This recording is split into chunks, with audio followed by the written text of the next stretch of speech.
And hello, everyone, and welcome to The Open Door for a special edition of Cape Ann Today. You know, we love being back here during the holiday season, especially just before Thanksgiving. This is our third visit here. And I am joined by my new co-host because Heather Atwood is actually away on assignment. And it's Julie LaFontaine of The Open Door. How are you, Julie? Oh, I'm doing great, Kory.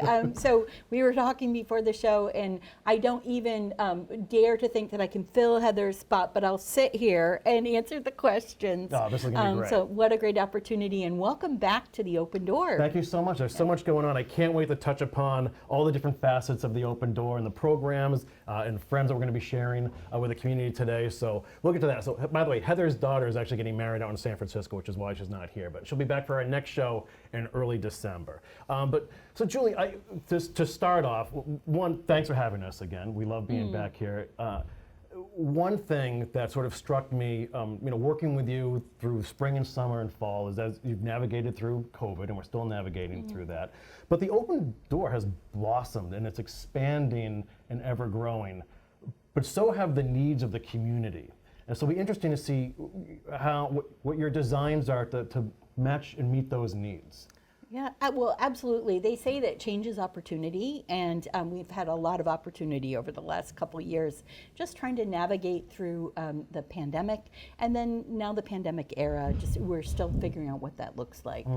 So we made some big changes, and we have our Director of Operations, Jen Perry, here to talk about some of that in just a few minutes. But, one thing that you are absolutely right about is we just keep expanding to meet the need, and there's been ups and downs in our economy, a 40-year high in food prices, and people are feeling it at the grocery store, they're feeling it at the gas pump, and those are the kinds of things that bring people to the Open Door to use one of the pantries or the meal program or some of the services. Right.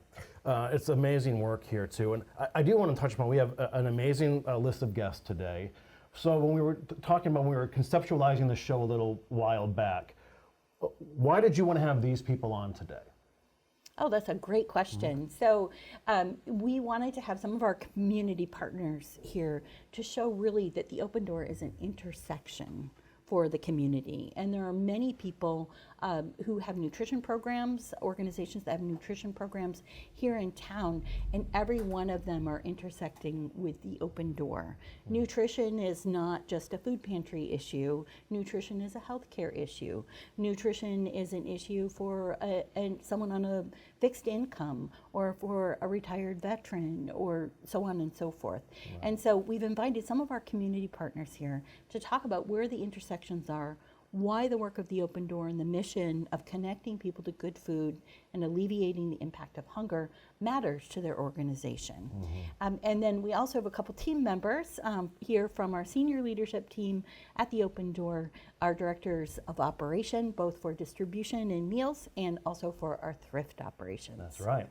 Nicely said. All right, well, without further ado, let's meet our first guest today, a longtime friend of the show and of mine, Jen Perry. She is the Director of Operations here at the Open Door. It's great to see you again, Good morning, Jen. Kory. How are you? I'm great.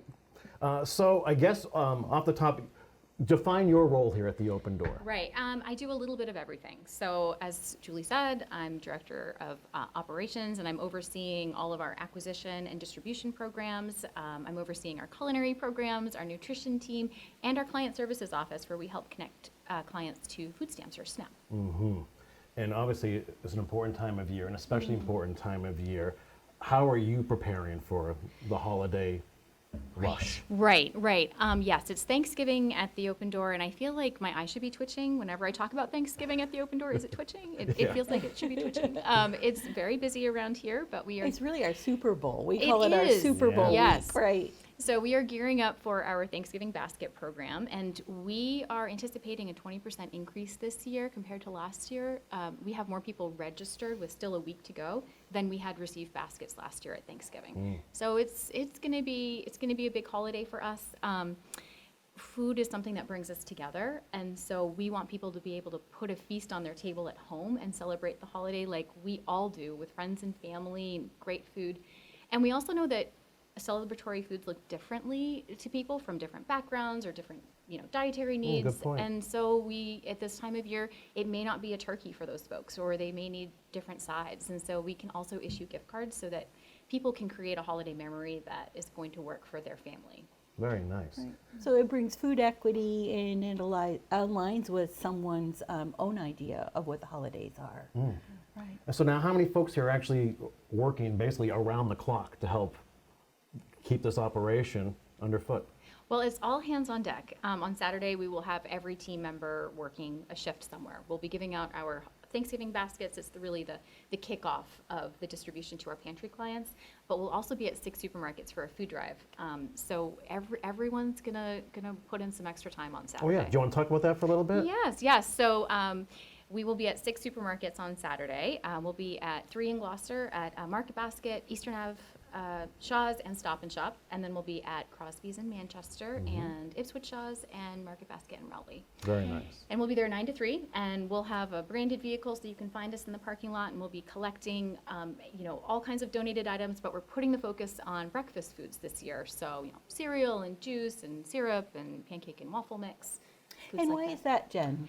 Well, this time of year, we have a lot of holiday staples coming in, so, we're full up on cranberry sauce and pumpkin, but we know that kids are going to be out of school soon for breaks, and parents are going to have to be feeding them breakfast, and, who just doesn't love pancakes anyway, so. Right, and when we talked about making memories around the Thanksgiving table, so many memories are also made through breakfast traditions and brunch traditions with families. So it's a way that we can just make a fully rounded holiday, I think. And Jen and her team have really worked hard to be ready to receive. I think we're looking for at least 15,000 pounds of food coming in on Saturday from the 6 locations, and it's mobilizing hundreds of volunteers to help us get that all done. Yeah, I was going to ask about that too. The volunteers. We always sort of come back to the volunteer effort. How many are volunteers? Do you have any idea now? So I will answer that we have over 1,000 volunteers who Wow. are interacting with our programs throughout the year. It takes several hundred volunteers to make this next week all come together. And we'll be giving out turkeys until we close the door on Wednesday afternoon. So this is a time of year that we want to make sure that everyone has what they need. Yeah. So it's a time Amazing. of plenty, a time of thanks. It is. So, and Jen, what's it like for you to try to meet these needs from staff to the recipients? Well, the great thing about the Open Door is we have really strong systems and we have really strong partnerships. So we have 13 distribution points in the community for these Thanksgiving baskets. So we know where to go and who to work with to get this job done. Our team is highly skilled. We love to build on what we've done in previous years and develop best practices. So it really it somehow always comes together. And I in my role now, my hands touch things very little. It's really up to the team to make this work, and they always do. Well, and Jen and I talk about this a lot. We say that the Open Door brought us up. Jen has been here 17 years. I've been here just over 20 years as the director. And there was a time that we touched every turkey that went out. And now if I touch a turkey, it's because I want to. Yeah. And so that is really a testament to this community, the volunteers and the support and the team that's been amassed to get this done. Yeah, that's efficient. Yeah. That's pretty amazing. Is it on having Julie ask you questions across the table today? Oh no, I'm used to being grilled by Julie. Where are we on this? What's going on? No. So what else should we know about the Director of Operations and what's going on here right now? Well, I think we've had some highlights I'd like to point out recently. So we added a farmer's truck to our fleet last year. You may have seen it out and about in the community. And it's really been a game changer for our mobile market program. The farmer's truck allows us to get to harder to reach populations, cover more geography because we serve 10 cities and towns, and provide more access points in the community for folks. And so we've been able to add 4 mobile markets just in the last month, and we're doing more pop-up markets. We're able to load the truck up and go out and serve 3 markets before it needs to be reloaded. So efficiency-wise, it's wonderful for us.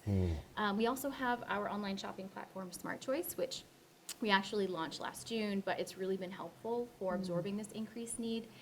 Julie mentioned the increasing food costs, and since the summer, with those continued increases, we've seen the request for food assistance to the Open Door go up 31% compared to last year.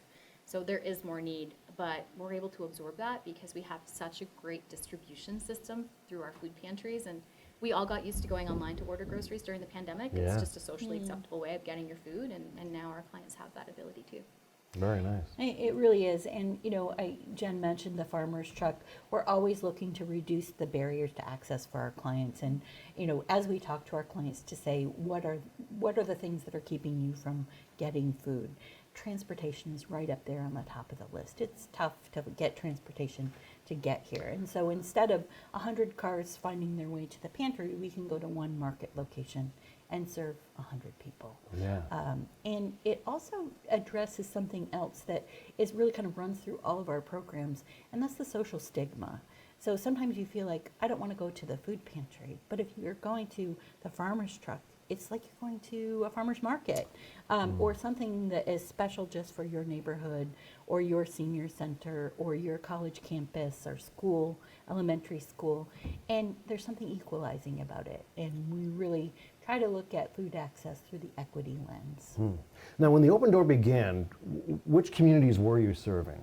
And then how does that expansion begin? Because I can't imagine the responsibility you must feel when, oh no, we're taking on an entire other municipality now. Yeah. How do we deal with this? Yeah.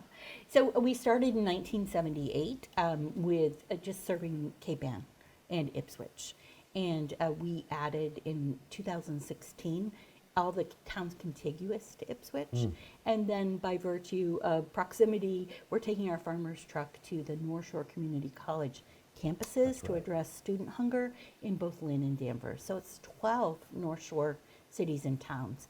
And we do it carefully, planfully, and then sometimes we do it while the plane is flying. Like during the pandemic, we had to come up with solutions that weren't fully vetted. We tried them and then adjusted them as we went. Unbelievable.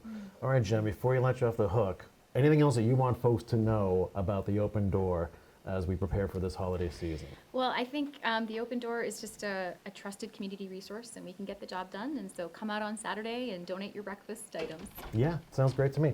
Jen, it was great seeing you again and catching up a Thanks. bit. Thanks for your Okay, time. thank you. We'll talk to you soon. She was great, right? She was awesome. And she always yeah, hits home she runs really for was. us. So Saturday, November 17th, 9 to 3. Yes. We're at 6 different locations, both market baskets, Raleigh and Gloucester, Shaw's on Eastern Avenue. Are you Stop there and for the Shop. day, Jewel? So I'm bouncing around. Yeah. I'll be here for turkey distribution at Emerson Ave, and then I'll go out to the different sites. And what time are the at the supermarkets? So between 9 and 3. Oh, 9 and 3 for Yes, the day. between Okay. 9 and 3. Great, great. And that was hugely successful last year as well. It really is it makes a lot of sense to go where people are buying food already, and then they can just buy something extra and add it to the truck. It's the easiest way to donate. Well, why I love doing the show so much is learning about all the different facets of an organization like the Open Door. I always sort of wanted to know more about the relationship with the school system here too. So joining us now, Superintendent of Gloucester Public Schools, Ben Lummis.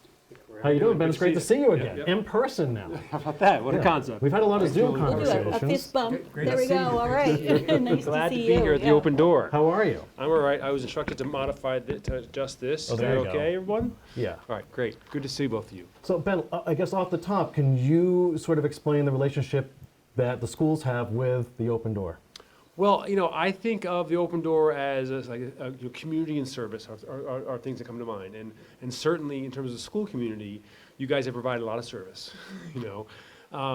So just in terms of our families, just week in, week out, year in, year out, supporting our Gloucester's families. And of course, Gloucester's families are in our schools in terms of their needs around food and other services.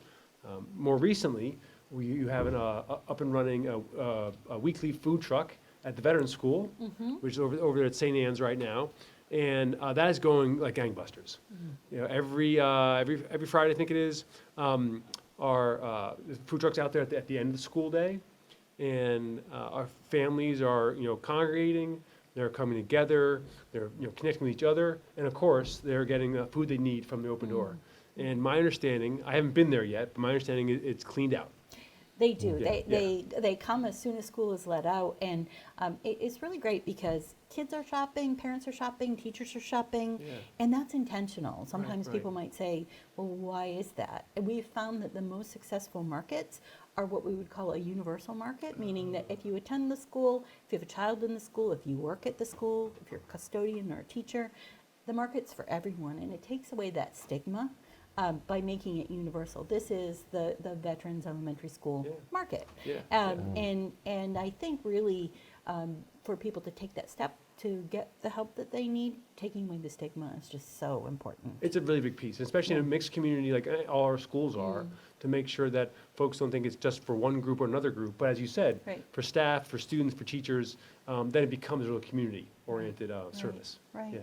And I know at the high school they have a food locker there. Right. You want Yeah. to talk about that? Food a locker little? there. Yeah. So the students at the high school have been great in terms of food drives, donating to a food locker, getting their peers, but also families invested in donating food, and making sure that locker is available for students and their families, pretty much year round, I believe. Right, right. I mean, it's been really great to be able to help them out with food here from the Open Door, Right. as well as the student-led efforts in collecting food. And I just think it's the best of all community. Do you want to talk a little bit about how important nutrition is to learning and a growing brain? Absolutely. Yeah. One thing we learned in schools a while ago now, I mean, it seems like a long time ago, was just the importance of breakfast, first of all. And how to start the day off well. And it's just so important to have your brain fed, Yes. with good nutrition, good healthy eating, good healthy breakfast in order to be ready to learn. And if kids are hungry, it's affecting their brain, obviously. It's hard to concentrate. So that's an important piece as well. And then just in terms of, we know so much more now about health's impact on learning. And that could be mental health, that could be physical health, and of course nutrition supports both of those. Right. So whether it's the food truck at Veterans, providing food and meals across the weekend, or getting going with we offer breakfast in all of our schools, and that it's just a vital piece of education is making sure kids are getting the nutrition they need, the food they need, and they start the day off right, and then can continue for the rest of the day. Absolutely, Yeah. absolutely. I know we have school groups through here to do service projects, and one of the things that I'll ask is, show me what your stomach looks like when you're hungry. That's great. And it's sometimes they'll draw the picture, or sometimes they'll show you. And I'll look at the camera over here, but the one kid looked at me and said, and I knew exactly what he meant. This is what we feel like when we're hungry, when we don't have what we need. And so it just, becomes so important that we partner with a very robust school food service at the schools. And then we also work to, continue when the National School Lunch Program ends at the end of the year. Right. We pick right up with the summer meals program so right. that kids are spanned over that 10 weeks. Yeah. And that partnership that we have, and you really provide so much, Open Door provides so much in summertime, is crucial for our families. Getting through the summer, making sure folks have, more food security. But I hadn't heard of that. I had not been involved in a program like Open Doors that supplies so much food, so much nutrition to our school families during the summertime. So that is just a big, big piece. Especially as the school services go away during the summertime, you guys really step in and step up. Right. Yeah. Yeah. And Julie, we've had conversations in the past about how for some students, this is their only meals. They're getting through school, they're the most nutritious meals. So Right. have you seen an increased need from the student body at large for nutritious food? Like obviously, this program is hugely important. Yeah, Have yeah. you seen that need increase though in your time here in Gloucester? I'm not sure. I mean, if the need has increased, I don't, because I don't know what it was like before I arrived, right? But certainly we've seen through the pandemic, with all our meals being free and continuing this year, that helps a tremendous amount. I mean, there's just no doubt about that, right? I think the other piece is, so how can we continue that? Can we continue that? But that has increased, I think, our usage to some degree. I think the next step for the Gloucester Public Schools is how do we continue to make more and more nutritious options? And really, one of the challenges we have, and all schools have right now, are limited as the supply chain, very honestly. Yeah. We have, typically we can offer a pretty wide variety of menu items. day to day, that's really been limited and quite severely limited because of supply chain issues. So that's one challenge. But then I think the long term is how do we, as we work through those challenges, or how do we then create more and more nutritious options in our schools and make all meals there more nutritious. And Gotcha. one thing I think possible there is, because this is what you guys do. It's all about nutrition. Is maybe leaning on and learning from the Open Door on that. Yeah. Well, we sure appreciate the partnership, the opportunity, and when you're working with kids, and if you have a child at home and you have limited dollars for food, Right. your kids are supposed to be eating fruits and vegetables, but you're going to go to the grocery store and buy broccoli once and have them spit it out, and then say, I can't waste the money on that. I have to buy Right. calorie-dense foods. But one way that the Open Door has been able to partner with the schools is exposing the children's palates to different types of fruits and vegetables, teaching them to say, I don't like broccoli yet.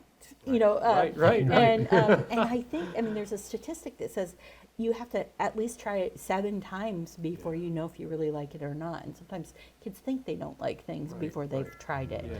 And so, looking at those partnerships, and one program like that at the middle school is the DISH program. And at the DISH program, we come in, work with middle school kids, teach them about nutrition, our registered dietitian, and our community nutrition educator in the after-school O'Malley Academy. Right. And I look at the pictures. I haven't actually been there, but I look at the pictures, and they're making these delicious snacks. Yeah. So, Delicious and nutritious. And I think that's one piece, Julie, is that the schools can be a place where kids are trying, are exploring, are having those tastes. Whether it's with yourselves, with backyard growers who are your kids are Right, growing food yeah. on site, and also with our food services. Because I agree with you, they have to keep trying it before they develop a taste for it. right. And the schools are a great place when working in partnership with Open Door that we can do that more and more. So. It's all about migrating those palates, right? Did the kids offer suggestions? Like, we want this in our bag, or we? Yeah, so something now that we're coming out of, the last couple of years, and this year our food service director, Martha Jo Fleming, has as one of her priorities is to do more tastes. Always, whenever we're doing taste and testing menu items, we're getting input from the students. So that's a big piece of it, definitely. Very cool. It's like the students are involved in the R&D, right? Right. It's great. Yes. Yeah, and when we know that when they're involved in any of that, choice, developing options, whether it's learning or eating, it goes much better for all of us. Yeah, especially them. Yeah, and speaking of student involvement, I'd be remiss not to ask about the newly named East Veterans Memorial School. So what's the progress there? At the school itself, or, it's going incredibly well. It is on budget, it's on schedule, and that's can be typical for many projects, but in this climate, it is remarkable. And so I just give hats off to our project team, our contractors, our designers, and also our project managers. They are doing such a good job of time frames, timelines, managing the budget, and we are just raring to go. More progress every single day, even in a day like this, because most of the building's enclosed now. That's impressive, They yeah. can keep working. And then we're now working on the really essential work of bringing those two school communities together. They have a new name now, of course, but we've been working with teachers and staff, their principals there, and our leadership, and bringing them together. They're doing professional development together. The PTOs are working together.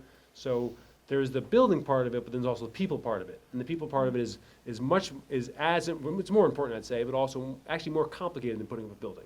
Right. So we're making good progress on that. That's great. Very excited about it. Yeah, and just to reiterate to folks too, is there an ETA on when those doors open? Oh yeah. Next school year. Unbelievable. Yeah. So our staff will be there in August setting things up, and we should be good to go on day one of next year's school year. That's such an exciting thing for this community. And Ben, thank you so much for being here with us today. Oh, yeah. It's a partnership that the Open Door really relies upon and enjoys. Absolutely. So thank well, you. I would just reiterate.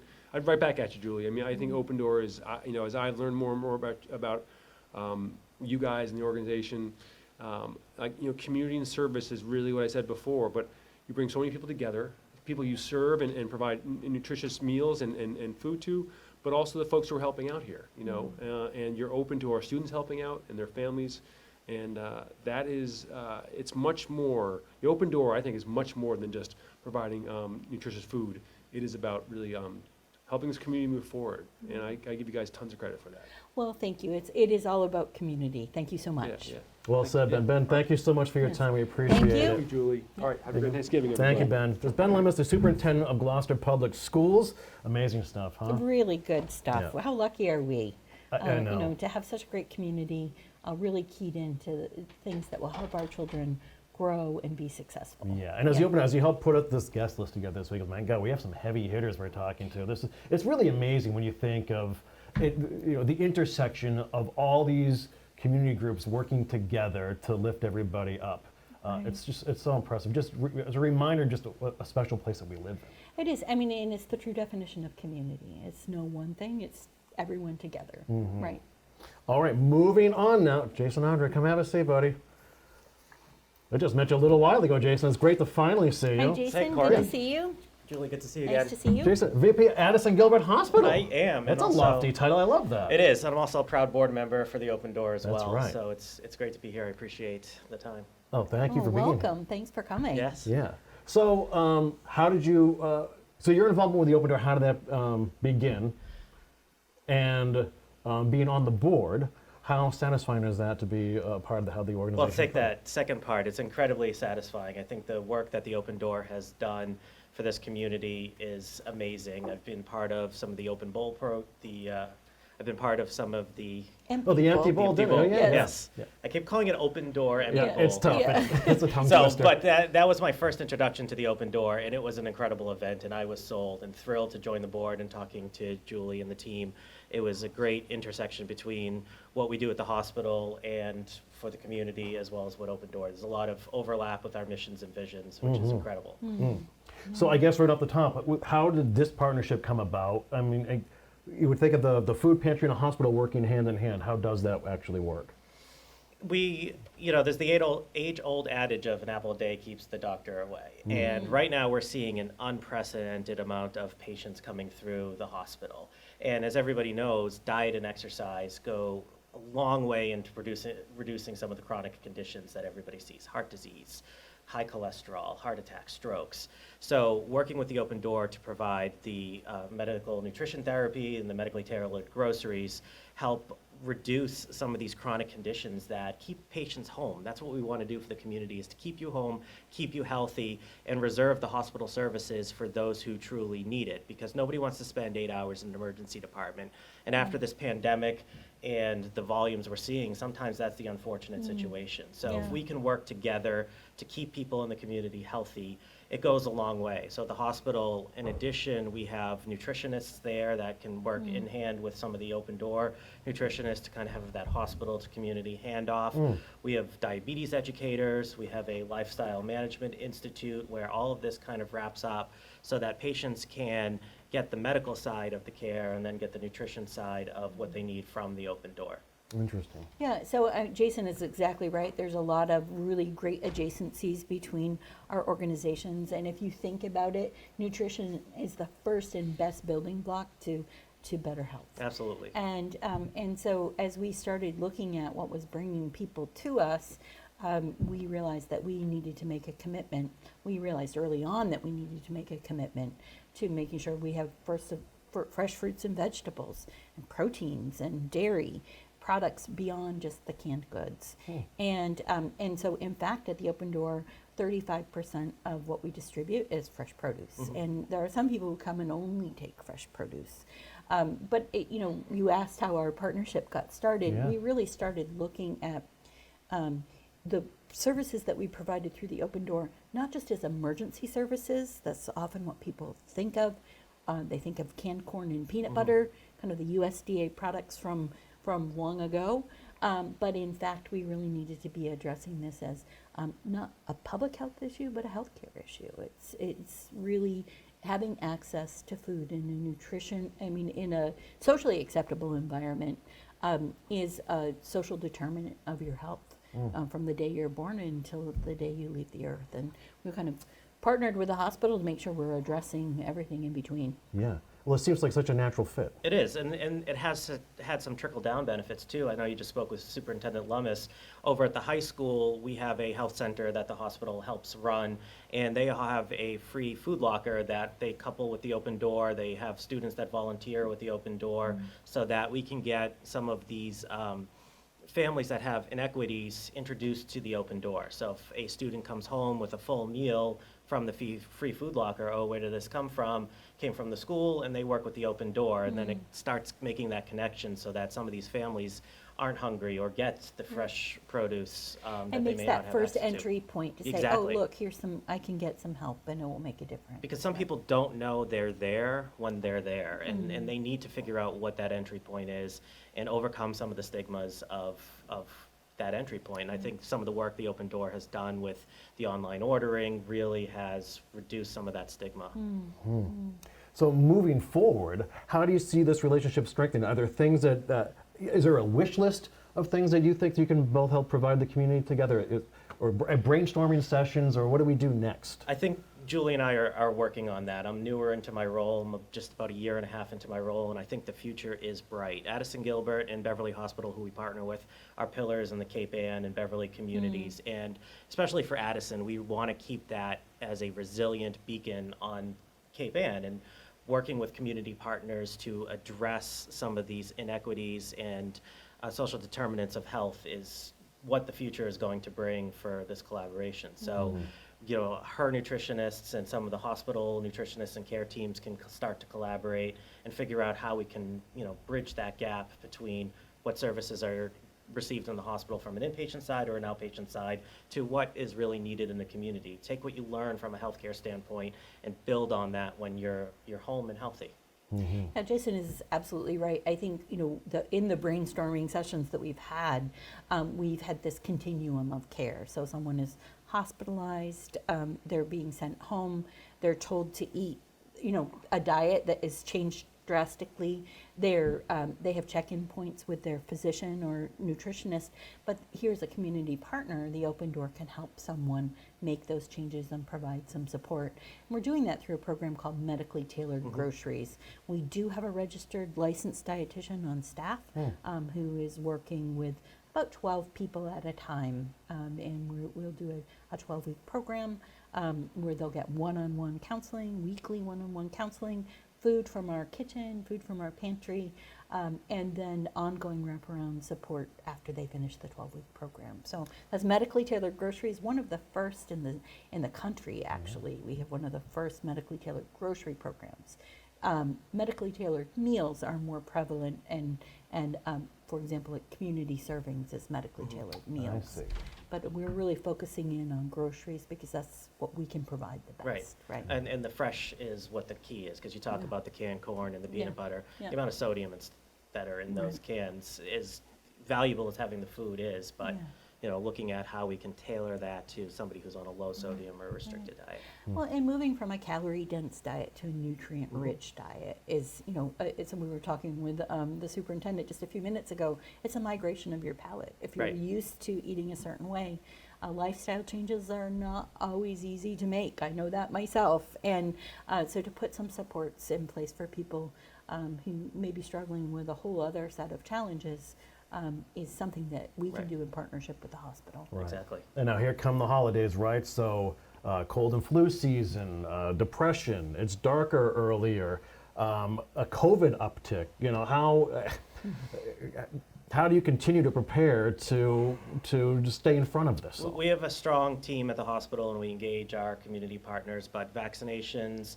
washing hands, face masks are all important to kind of keep some of that at bay. But, you know, staying healthy, eating right, and staying home when you can goes a long way. And then you mentioned kind of the seasonal affective disorder and depression.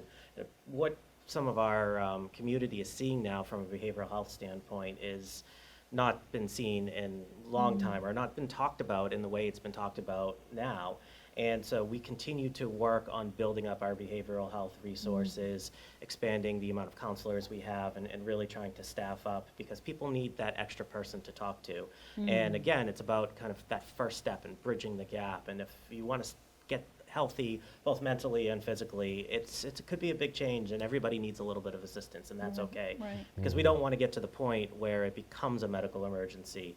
We want to get it when it's, Address it before it's a addressable. crisis, right? Yes. Right. Yeah. And then, save the resources for those crisis moments.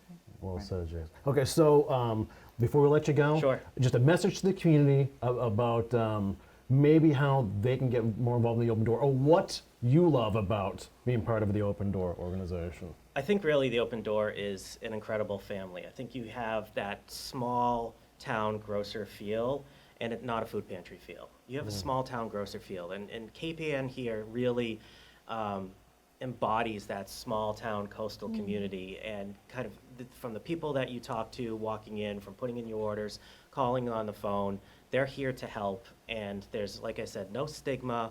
It's just all about supporting what the needs are in the community. Nicely put. Well said, well said. Well, Jason, thank you so much for being here. Thrilled. And looking forward to bright days. Absolutely. Yes. Yeah, Jason, thank All right, you thank so you, much. Kory. Yeah, we appreciate Good it. to see you again, Julie. Fist bump.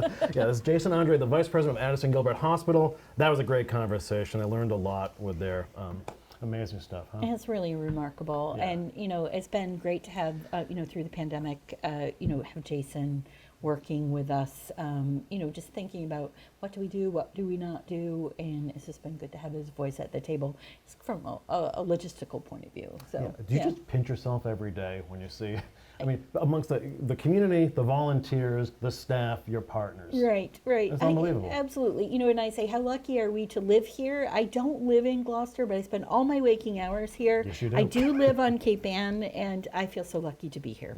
Yeah, amazing. So let's speak with another one of your partners, Haley McDonald. Come have a seat, Haley. Great, thank you. Haley is the Enrichment Program Coordinator at Pathways for Children, just across the street.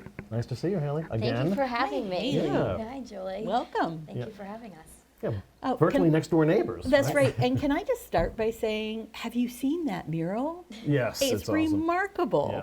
So at Pathways for Children, if you haven't seen it, there is this remarkable mural that seemed like it just went up overnight.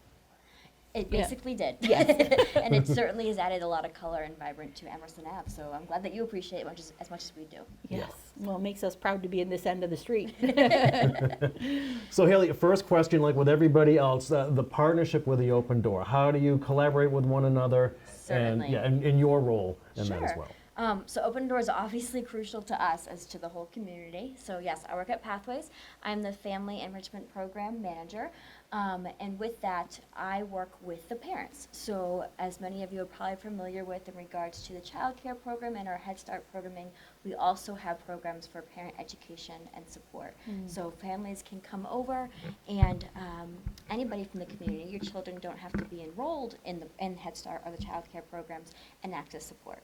So how do we use Open Door with that? In so many ways. So as Julie knows, for our nurturing program, we for many years was accessing food from the Open Door to bring to our family meals. And a whole part of that was, so when family says, oh my gosh, this food's so delicious, where does it come from? We can say it came from the Open Door. And that way of kind of reducing the stigma that might be there, are kind of Oh, it's a marketing ploy, Yes. right? Yeah. easing access to families to coming over and making kind of might be some of their first touch with Open Door, and hopefully many more. Other ways that we collaborate is that we have the advantage of having the mobile market truck now visiting us. We have the mobile market at Pathways for several years now. Who even knows? Oh, Pathways was actually our first school-based mobile market, and it was 2008 when we There you arrived go. there. You have the Yes. information. I do, and we were inside the building, and then we migrated over to offer the market in our own dining room and a special family supper for Pathways for Children, right up until the pandemic shut us down. Absolutely. So, yeah. And I was going to mention that because that was crucial for our families in regards to having a set night that was family time at Open Door. It was a great avenue and a great resource for our families and activities to kind of just bring them walking across the street. It might seem intimidating for some, but so crucial to get them over here and see everything that you have to offer in this amazing facility and building. And Julie, do you want to just talk about the importance of this partnership you have with Pathways? Well, as we just heard the superintendent discuss, there's such an important connection between brain development and your nutrition. And we're starting very young at Pathways, making sure that families have access to the food that they need.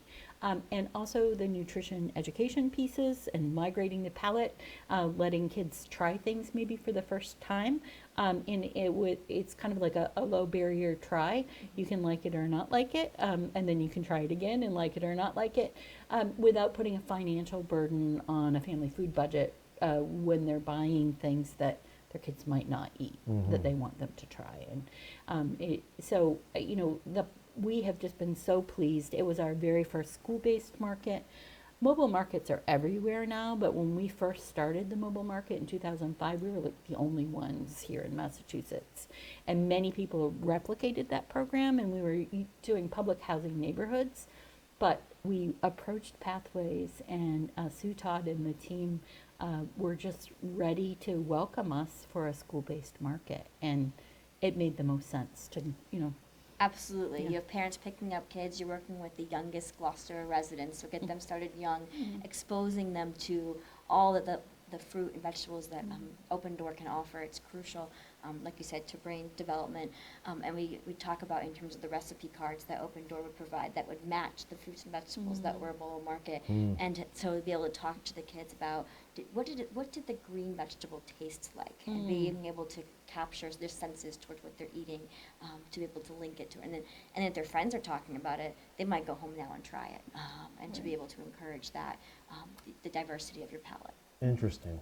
So Haley, can you just talk about Pathways for a second? For those not super familiar with it, just sort of the A to Z on what goes on with that organization, and then how Pathways has been meeting the demands of younger families here, especially in the last couple of years or so, as things have gotten Sure, dicier. I can certainly do that. So Pathways for Children is located right across the street.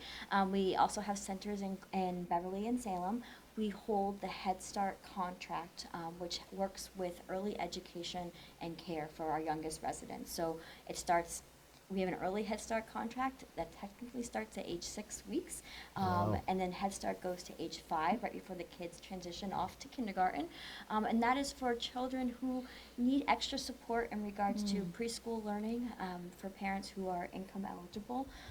The advantage this year is that thankfully it's a federal program, so as minimum wage in Massachusetts has increased, some children no longer qualify for Head Start that should qualify for Head Start. But thankfully, this is the first year that now if families are on SNAP benefits, they now qualify for Head Start. So that's been Oh, it's crucial an for us. automatic It's an qualif- automatic oh. qualifier. That's a game changer. It's a game Yes. changer. So we've been able to support more families in the community this year, which has been huge for us. That's our goal, is to be able to bring kids into our building and work with both them and their families. So Head Start is a wraparound model. So what it is that they get health and nutrition support, they get a social worker assigned to the family, they get being able to evaluate for special education service if the family needs that, to link them to resources in the community. So with that, the social workers will establish goals with the family, and certainly if food insecurity is identified, Open Door is the first stop and the first thing that we recommend in regards to mobile markets, visiting the pantry, making sure the families are aware of the resource that's right next door to Pathways. In addition, we have the after-school program, so children can come over after school, and they're there during the summers and school vacations. And then we have Dolly Parton's Imagination Library that's open to anybody in Gloucester in regards to receiving free books in the mail for That's children such under a Oh, 6. wow. remarkable program, right? It's great. So just go on our website for any children who are under 6 that live in Cape Ann. They are automatically eligible, and there's no qualifications. And then other pieces have to do with linking parents to resources, understanding that sometimes it's more than just the kids that need the help. So we have some support groups connecting parents. A huge part of it is making sure nobody feels isolated. So being able to have those support groups to meet other parents, to talk about some of the challenges they might be facing, we provide that avenue across the street, and we link it up with the day of the local market. So for families who don't have transportation, we have a grant to get families to the support group. So we give them transportation to the support group. They can then visit the local market and get their fresh fruits and vegetables. Oh, And we- that's great. I did not know that. Yes, we provide childcare. Yeah. So it's kind of one-stop shopping, be able to get your fruit and vegetables, come to group. We have childcare, and we purposely do it all in the same evening, so that way they can access everything at once, and we can transport them here as a result. That's remarkable. You can see why they're such a great partner, such seamless integration into our programs and ways for us to plug in as you look to address barriers to access for your families. Absolutely. It's been difficult for either of your organizations to identify those who need help and to have those folks sort of ask for help or receive that help. I think we've talked about stigma and things like that before, but how difficult is that to whether it's a mental hurt or whatever, to get someone to be, okay, we do need help here, my child needs help here? Certainly. I mean, we have some people who are knocking down that door once their child's age eligible to come into our programs, and we have other families who we know about them through, say, the housing authority or through early intervention, and they might need a little bit more support in regards to filling out that paperwork or whatever that might be. And so we have our admissions team that works with them and figuring out what's best. Should we go meet them out in the community? Can we show you a tour of our facility? How can we best make you feel comfortable? Certainly we faced that more in the last couple of years, as understandably some parents were hesitant to send their children to group-based care. Right, right. So being able to talk about what our procedures were to do our best to keep children safe and mitigate spread was certainly a conversation topic. But we did face that more in the last couple of years. But we are dependent upon community partners to let us know who those families are, and then we do our best to be able to go access them. Makes sense. Yeah, that's so true. And who would have ever thought that some of the things we've dealt with in the last few years would be things we'd ever have to prepare for? Could we ever have imagined a time that things would be shut down? Could we ever have imagined a time that we had to watch so closely? And it feels good to maybe not be quite in the height of it right now, but make no mistake, we're still in a pandemic era, and just always having to be mindful as community providers that we're keeping our people safe. So. And certainly, if people know of any families who could access support, you reach out to us. We can get them what they need in regards to concrete needs. We can get them into child care settings or getting them into our support groups. We are always open to work with anybody. Well said. So, and Haley, if people want to learn more about Pathways for Children or contact you, how can they go about doing So that? our best place to go to our website, which is www.pw4c.org. And then also you can reach out to call our main number, 978-281-2400, and they'll get you in touch with the best person to speak with. Yeah. And if you're looking for their physical address, go over to the open door and look that way. Yes. Look for the big bright mural. Yeah, It's absolutely. gorgeous. It's Yes. gorgeous. So, Haley McDonald, thanks so much for your time. We appreciate it, and all Thank the you work for you're doing having at me. Pathways and for Great. the community. Thank you, Haley. Thank you. Yeah. Beautiful, yeah. Yeah, More. That's right. That's right. What a great partnership. What a great service to the community. Unbelievable. All right, the hits just keep coming. Elise, come on in. Have a seat. This is Elise Sinagra. She is the executive director at the Rose Baker Senior Center. Good morning. It's great to see you guys. Hey, Elise. Hi. Good morning. How are you? Great to see you. There we Welcome. go. Yes, good to be here. I always Yeah. love coming to the Open Door, Yeah. especially in talking about the collaborations that we have with the Open Door. So, yeah. Yeah. So what's going on at the Senior Center now as you prepare for the holiday season? Well, I think the holiday season, we're still kind of coming off of the high, the walking on air feeling that we get after we have a great party. That's one of the things that we do, that we collaborate with the Open Door on, and we just had a fantastic Halloween party. I had a dance floor full of senior citizens dancing, and it was just wonderful. Everybody had such a great time, and the collaboration that we do with the Open Door, because the Open Door provides food for all of our parties, and it was just fantastic. And before, we get done with one party and we start to plan the next one. So I'm thinking about what we're going to do for our holiday party, which is going to be December, what did we say, Julie, the 17th? It's a Thursday. 17th, yeah. yes. And we're going to make sure that we have music, and hopefully we'll have another dance floor full of people dancing. I'm ready to dance. Yes, Elise. dancing I'm off ready whatever to dance. whatever calories they consume with whatever wonderful, delectable things the Open Door sends over. We can all dance all that Yeah, off. burn them right off. Yeah. Burn 'em right off. So let's discuss this partnership and collaboration between the Open Door and the Rose Baker Senior Center. What programs are you working on together? How do you communicate with one another? Yeah, so long ago and far away, we started in partnership with Senior Care to provide a mobile market for the senior center, and it was one of our first senior center mobile markets, and I want to say it was 2006. So it's been a long time, and it was a new thing to come in with groceries and fresh produce for seniors to take, and no one was going to participate at first. No one was going to do it. No one wanted to take something away from someone else. And then I forget who the brave soul was, but somebody went first, and then everyone did it. And that program has evolved and evolved again over the years. And then, Elise, how long have you been at the Rose Baker Senior Center now? Two and a half years, the Yeah. first year of which we were closed and trying to find new ways to serve people without a senior center being open. So that was interesting, but I've been there about a year and a half now that we've been open.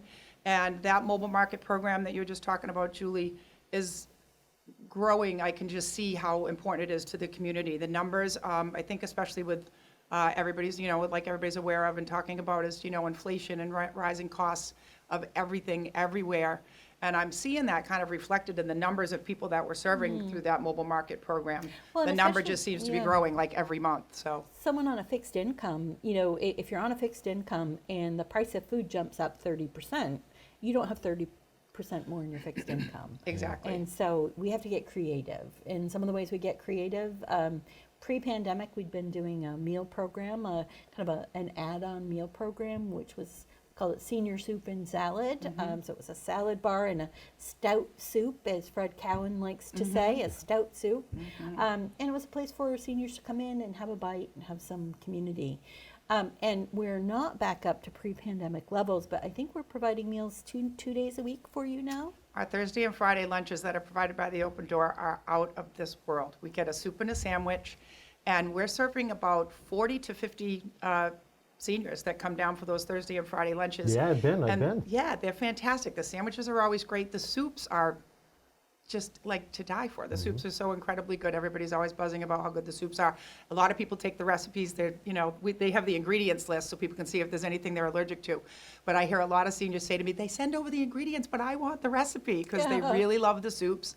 Yeah, and it's just, it's great. All of that helps. And I think that something that's incredibly important that's embedded in a lot of these things that we do is that one of the main concerns that the Council on Aging has is isolation, social isolation for seniors, because we've seen so much data that shows that so many bad things, happen. There are very negative health consequences. There are a million negative consequences to social isolation. And those lunches that we have, where we have, 40 to 50 seniors, they're all having a great time. On Thursday, we have a gentleman who comes in and plays the ukulele. I defy you to come in on a Thursday and leave without a spring in your step and a smile on your face and some song kind of stuck in your head that's just lilting along back there. And it's really nice. And food enables all that. And it's just that great facilitator of all that. And a funny thing about the mobile market program is me being new. When we opened back up, I was trying to devise a mechanism so that people could come in and it could be efficient. They could come in, they didn't have to wait long, they could get through the line and get their groceries and leave. And what I discovered was that they didn't want that. They wanted to all just come in at whatever time we say it starts, and they'll wait their turn because they're sitting there and they're chatting and they're talking to people and they're socializing while they're waiting for it to be their turn. There's so much community being built right there, right? So much community, Julie, yeah, and food enables all of that. So not to mention the fact that we know with seniors, I think there's still social stigma around asking for help. I think with folks from older generations that might be amplified and magnified a little bit. And we do know that, like you say, with a fixed income, with rising costs, what are you going to do? You can only turn the heat down so much, and you can only. But we worry about people kind of cutting medications in half, not getting their nutritional needs met. And that's another great collaboration that we have with the Open Door, too, is when Robin comes over and she does these great nutritional kind of cooking demonstrations. So they talk about something that's really good and nutritious for seniors. The last one we had was on the Mediterranean diet and talking about all the health benefits of that, which is so important to people as we all age. and to do a little cooking demo too, to show people how easy it can be to incorporate the Mediterranean diet, to have that be your diet. So, Right, so get some yeah. tools in your toolbox, even when you're a senior, that you can learn new things. And one thing that was surprising to me that Robin likes to point out to us is that for all of us, but especially for seniors, making sure that you're well hydrated is so important. Yes. And so making sure that you're drinking enough water Yeah. is a great nutrition tip. Yeah, and that's something I hadn't thought of, and I drink a ton of water, so I'm surprised I didn't think of that, Julie, but I'm glad that someone like Robin does, and that she knows to bring that up to seniors, that yes, that's a big part of this, is make sure that you're drinking an adequate amount of water.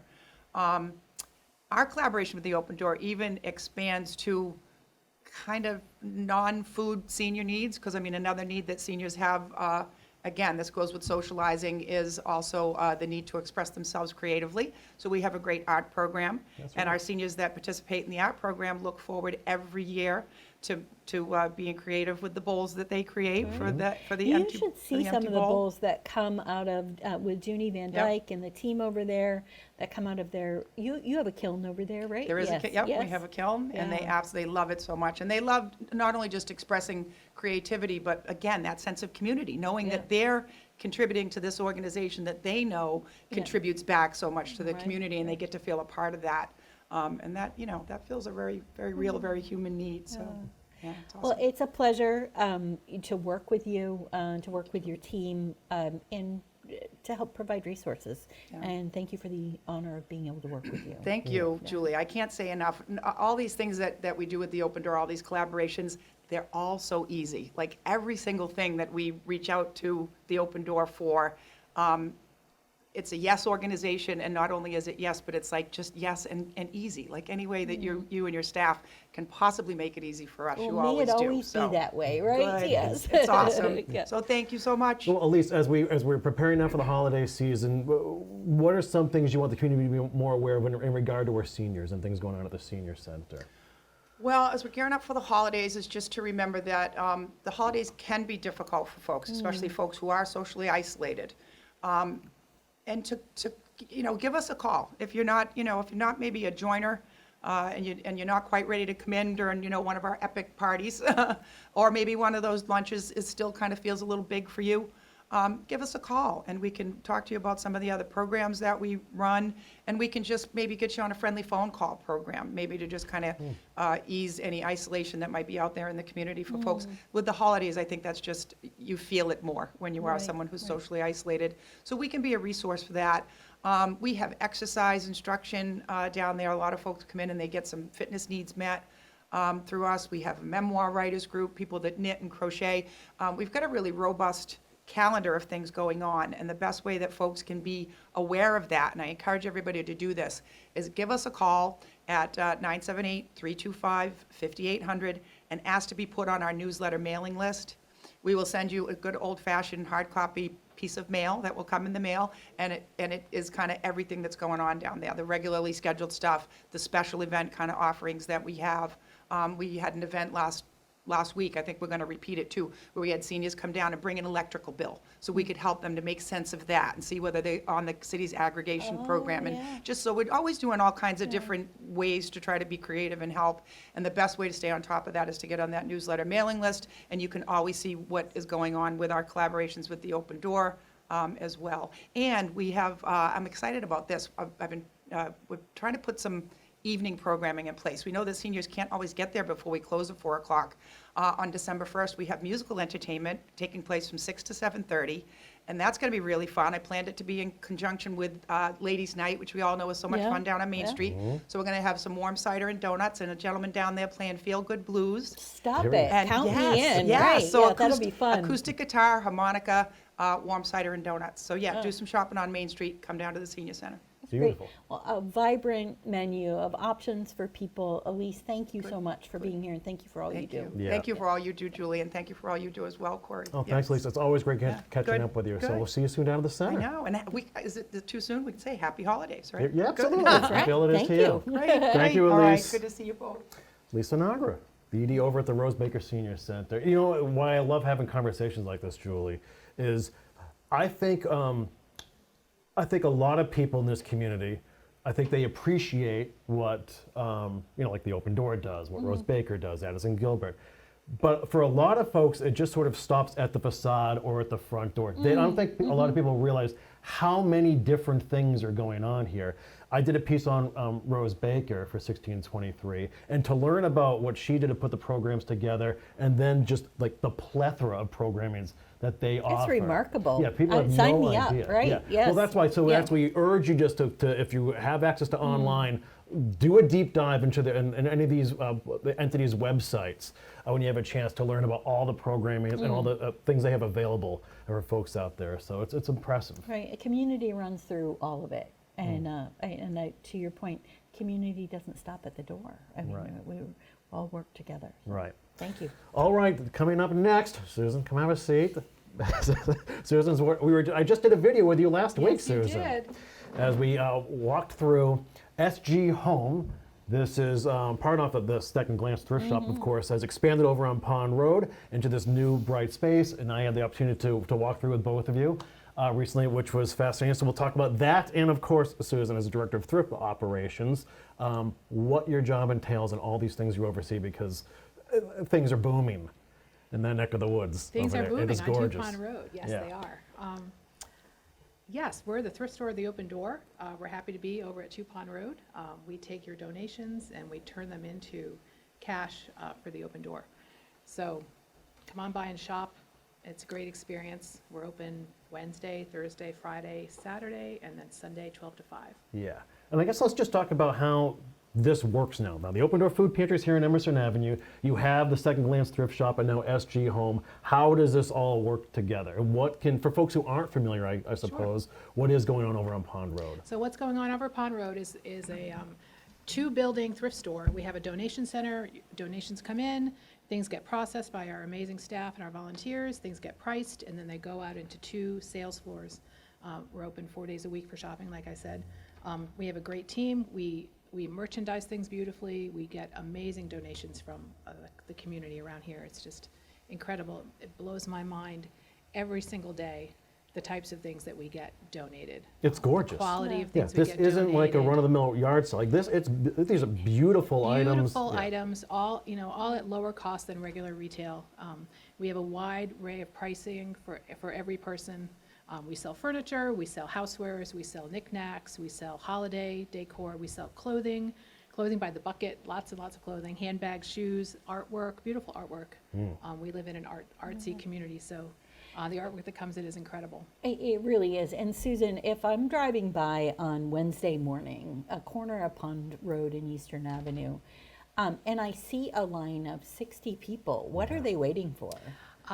They're waiting for us to be open after being closed for 2 days and setting it up beautifully. We curate our donations and create themed displays, kind of based on current design trends or designer clothing, things like that, just different things we think people will enjoy. And we spend 2 days setting up beautiful displays with furniture and knickknacks and home decor and clothing, and then we post pictures on Tuesday night on Facebook and Instagram. Yeah. And people, they scroll through and they kind of scour it and kind of choose what they want to buy. And Oh, then they yeah. wait. Then they wait in line. This morning they were there with their umbrellas because it's raining.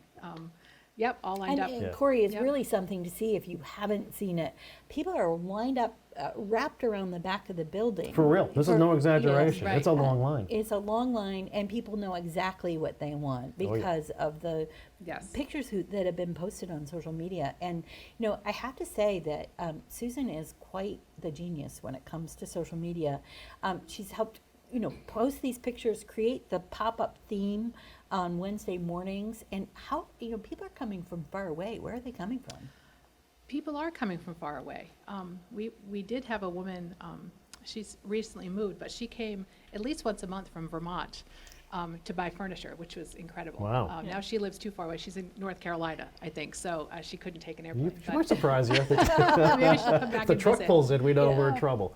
We have people far and wide coming. We have people that are resellers. We have people that are stagers, working to stage houses. We have people that just are bargain hunters, but they're coming from all over. We get lots of comments and questions and stuff on our social media Yeah. the night before. And I'm always, I wish I could live, I wish I lived closer. We have a lot of followers also from across the country that always comment on, oh, I need to take a trip to Gloucester and come Right. visit you. That's So right. We didn't Yeah. even know what Gloucester was until we saw this, right? Yeah. So, Susan, we pre-pandemic, I know that the store did a lot of special sales, and we've been kind of making our way back to that. Do you want to talk a little bit about what you have coming up for the holidays? Yes, we have a big event coming up for the holidays. Pre-pandemic, we did what we called our holiday shop, and it was a one-day Sunday event. That was great. We curated almost all year with beautiful items for the holidays and for gift Antiques, giving. collectibles, brand new Yeah, things. jewelry, beautiful clothes, things to give for gifts, things to just to decorate your house with. This year, we've decided to do it over a 4-day time period. So we'll be open for this event December 7th, 8th, 9th, and 10th, Wednesday, Thursday, Friday, Saturday, and each day is going to have a different theme and even be in a different building.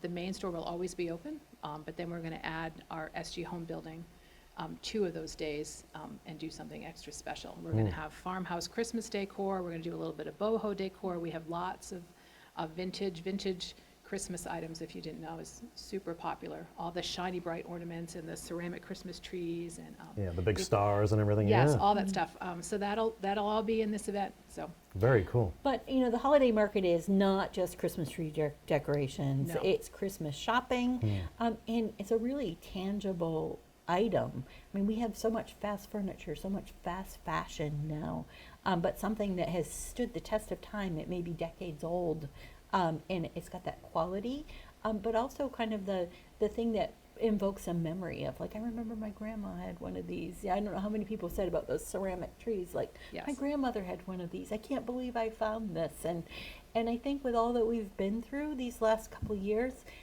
it's a touch point for people, reminding them of kinder, gentler times. Right. Yeah.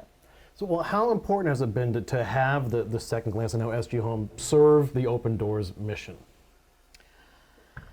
well, we serve the mission in a lot of the ways. We serve clients. We offer low-cost goods or free items for people that are in need of clothing at the change of season, or their kids are growing up, or they've moved into a new place and they need furniture.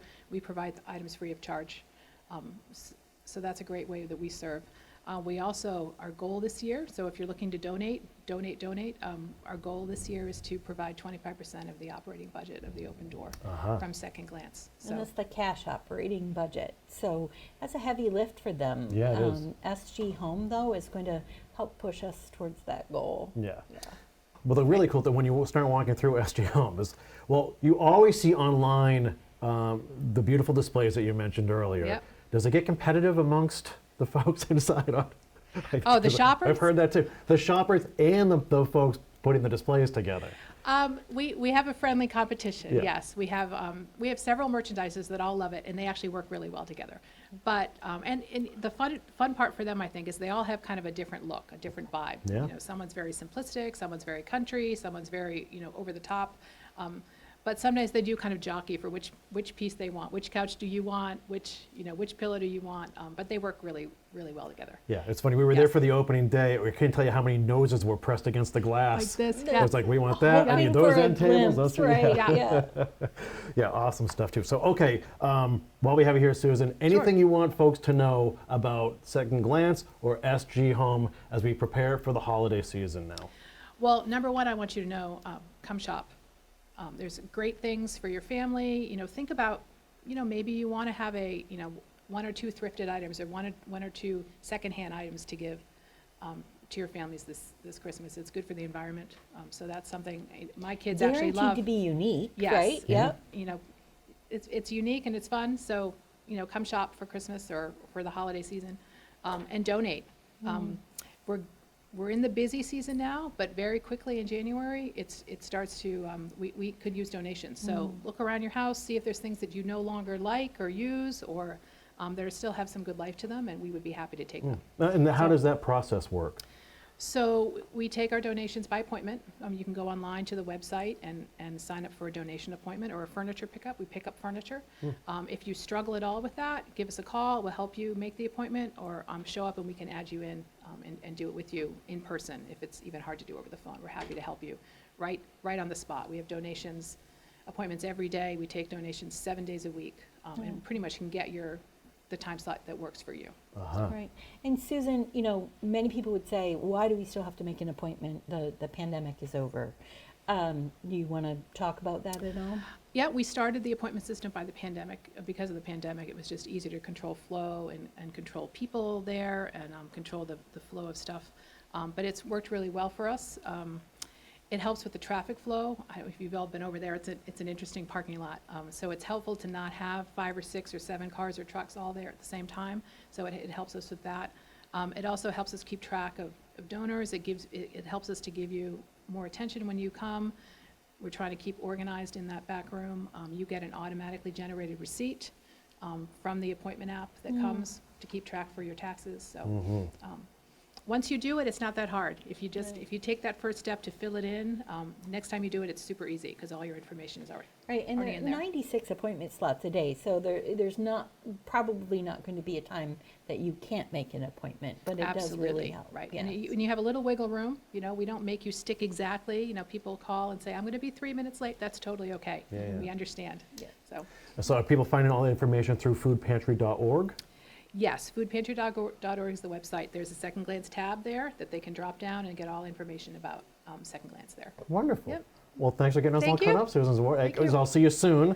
Yes. And happy Thanksgiving. Happy We'll see you in Thanksgiving time to for you. that. So yeah, folks, go check out Pond Road. Second Glance is growing and growing and growing. And SG Home, it is beautiful inside. Did that diner table with a Yes. vintage booth, That went it first. was gorgeous. Like Yes. by 9:15, I Yeah. think it was sold, and the woman who bought it actually trained service dogs, and she bought it to simulate a restaurant, to teach the dog how to behave That's with, so cool. with their person in a restaurant.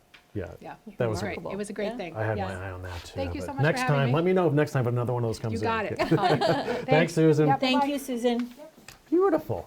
Yeah, it is Wonderful, nice yeah. out there. It was great being part of the grand opening. Yes, well, the Open Door certainly cut the ribbon on a new chapter with SG Home Yeah. last at the beginning of the month. I guess it was the 7th, 5th, whatever date it was, and it, it's just remarkable.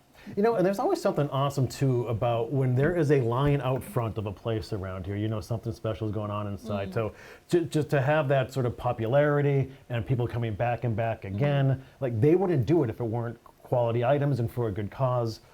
So cheers to you for that as well. Well, and cheers to the volunteers, Oh, yeah. the community. Everything in there has been donated. And then I call them our treasure brokers, but the team of people there, they have over 2 centuries of antiques and collectibles resale knowledge together. Wow. And they do such a great job. Yeah, they really do. Yeah, check it out if you have the chance. All right, come on in, V and Adam.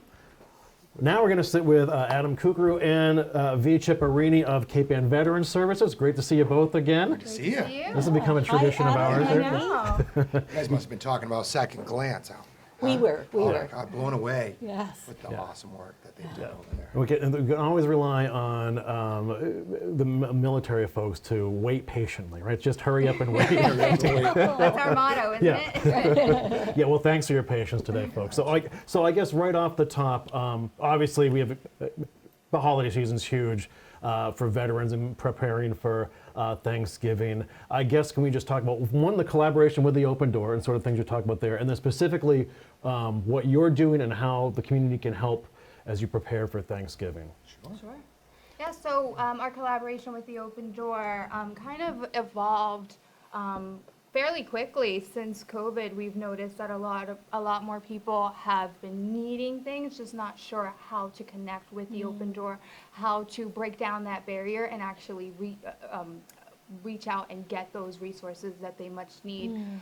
So our new collaboration is the food truck, the mobile market, and we are hoping that we are able to get them to come to the Veterans Office, set up tent right outside our office and have veterans come in and shop as needed. It kind of breaks down that stigma of them having to come up here and taking food from someone else who may need it. If they see it's posted in a neutral location, they may just come up. and see if a fellow veteran is out there using these resources, and I can go out there and grab some groceries for myself because I need it. I just haven't admitted to it. You know, I haven't Interesting. admitted it to myself yet. So You yeah. bring up such a good point. I mean, so often we hear people say, you know, I am afraid I'm going to take it from someone who needs it.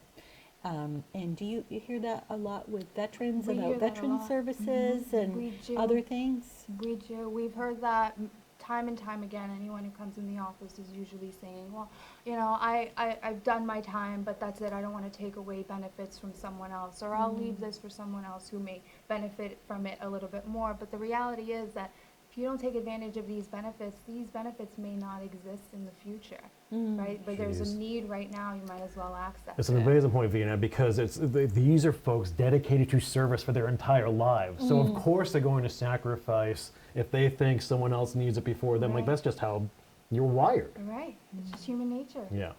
Yeah, it's an interesting dynamic. We have a lot of our veterans that feel, again, you know, if it's tough, that's the right way of doing things. It's like, it doesn't always have to be like this. And what the method that we've been trying to use is, at some point, who's going to use it? If you say that someone's going to need it more, and the next person says, well, Right. who's using this? And our Right. community loses out. It's there, utilize it, try it, give it a shot, share it with your friends. It is there for our community to use. And if anything, by you utilizing it, it helps the Open Door share that information and get more to help more people. So by you using it, you're actually helping somebody. Don't think you're taking away from somebody. By using these resources, you're actually putting more resources out there for the next person. Right. And it's great how community works together like that.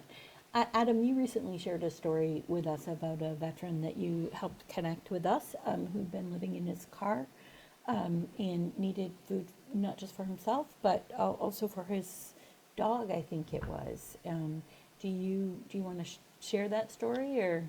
Sure. So as you know, V has said, the pandemic was really difficult, and we know this across the board for our entire community. You know, at one point we ran into an individual that was living out of their vehicle, and they were struggling. They hadn't eaten, their pet hadn't eaten, and you know, we brought them up here. We started that. We grew that foundation with some food. We grew that foundation for food for them. But what really sold them was giving that food to their companion, their dog. Right. They probably would have said no. If they were by themselves, I have a feeling they would have said, I'm good. Yeah. I don't need it.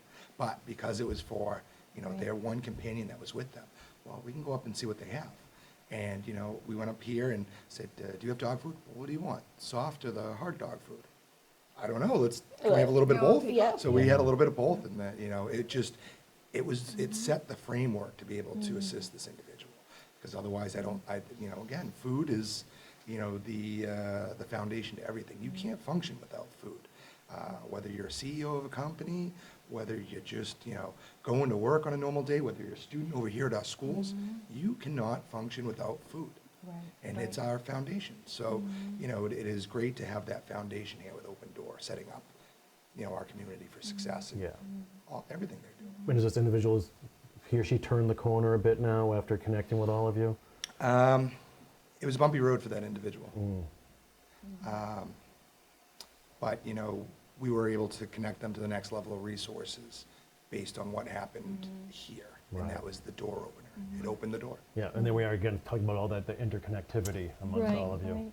I think we've seen this theme through everyone who sat with us here this morning. Just, you know, it's not one group doing everything. It's all of us together doing our part. Takes a village. It takes Yeah. a village. Yeah. It surely does. And, you know, Cape Ann Veteran Services is right next door to us. And you would think, well, why do we need to build a bridge there? You're right next door. And yet, you know, just by making relationship, sometimes it makes all the difference for someone. So I think every Friday morning you have a Cape Ann coffee. Tell us about that. Yeah, so every Friday morning, 8:30 to roughly 10:30, 11 o'clock, you know, guys have made it their second home, so they choose the hours now. But no, every Friday morning we have a Veterans Coffee Social. It is very casual. It is open to everyone. I know it's titled Veterans Coffee Social, but we have a strong belief that Nothing needs to be just for veterans. It's oftentimes a close relative, a spouse, or someone who is very connected with a veteran who is the one to initiate whatever the next steps need to be for a veteran. So coffees are open to anyone. We have spouses that come. We have families that come. So individuals who have children, don't have childcare or anything like that. We've brought our kids over. It's open to anyone, and it's really just a regular, casual social to help individuals connect with each other, network, and more importantly, socialize with each other. Because that's What a great idea, and it's just Yeah. kind of a great equalizer, I would imagine. Yeah, it's really picking up steam. So the VA picked it up, but the VA started these coffees as well. So we worked with one of the groups within the VA, but the VA nationally has picked up these coffees. I believe there are around 85 coffees across the country in either 11 or 12 different states. So the method of doing this, of socialization, of bringing people together, of networking and sending those resources deeper into the community. They did the evaluation. They found out these coffees are effective in getting people involved in their community and getting involved in the VA, and it's working. So, this message is getting sent out across the country, which is wonderful. Well, and it gives you this platform to share other community services. I know you had me down, but I know you've had many people come in on Friday morning just to talk to veterans about a service that might be available. or- Yeah, we actually have a lot of organizations that partner up. We actually were able to connect with Elise just a few minutes ago Oh, to have her perfect, pop yeah. in. So we have a text-to-talk phone company that's coming in this Friday, and we figured it'd be beneficial for her to also come in and listen into their presentation and then share some of her information. So these are different organizations that we like to just pop in. A veteran might not reach out and connect and connect the dots with the things that they may be needing right away, but maybe through word of mouth, they may be able to help someone who may be in need of these resources and say, oh, well, I don't need this, but I heard such and such might be, Right. might benefit from this, so let me have them give them a call. Very Yeah, cool. so we think it's important to have other organizations come in and just say a few words and let everyone know what's happening locally. Great. Well, community connections, that's what makes us all strong, for sure. Yeah. So Adam, Thanksgiving now. You're always deeply involved in helping provide meals and stuff for veterans around the community. Can you talk about that for a little bit and how you're preparing? Sure, so that is the Gloucester American Legion partnered with the Open Door. Again, another, great way of showing how the Open Door is supporting other organizations, support the community and the partnership that exists there. So that is a wonderful way for volunteers to come down and deliver meals to veterans in our communities, to shut-ins, to seniors, to those individuals that, unfortunately are alone during the holidays. Maybe their family lives out of state and they're not traveling, to have a warm meal for Thanksgiving. Everybody deserves to have a hot meal on Thanksgiving. And, some families can get the turkeys here, make their own meals, but some individuals that live alone don't want to make a whole turkey. But they can get a nice warm turkey, and it is really meaningful to be with those volunteers, to get those meals ready, to watch the volunteers get together, and especially when it's family, because it really says something about Thanksgiving. People are coming together as a community to give to somebody else before they go home and celebrate with their families, and it is just.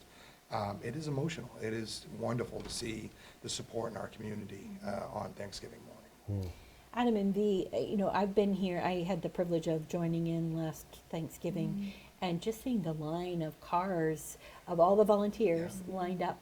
And we go out behind Pathways and then down Emerson Ave and up and make a loop around. And you guys it was like clockwork. I think the American Legion in partnership with the Sea Cadets and many community volunteers. ROTC, the Sea Yeah. Cadets, the amount of kids, we did that TikTok with Yes. the ROTC. We had to ask how to do a TikTok, Yeah. I'm embarrassed to say. They helped us Our out. but boomerang, Boomerang, yeah, that's what it was a boomerang. But now we know, Now we so. You're right. We're ready, Yeah, we're ready look for out this now. year.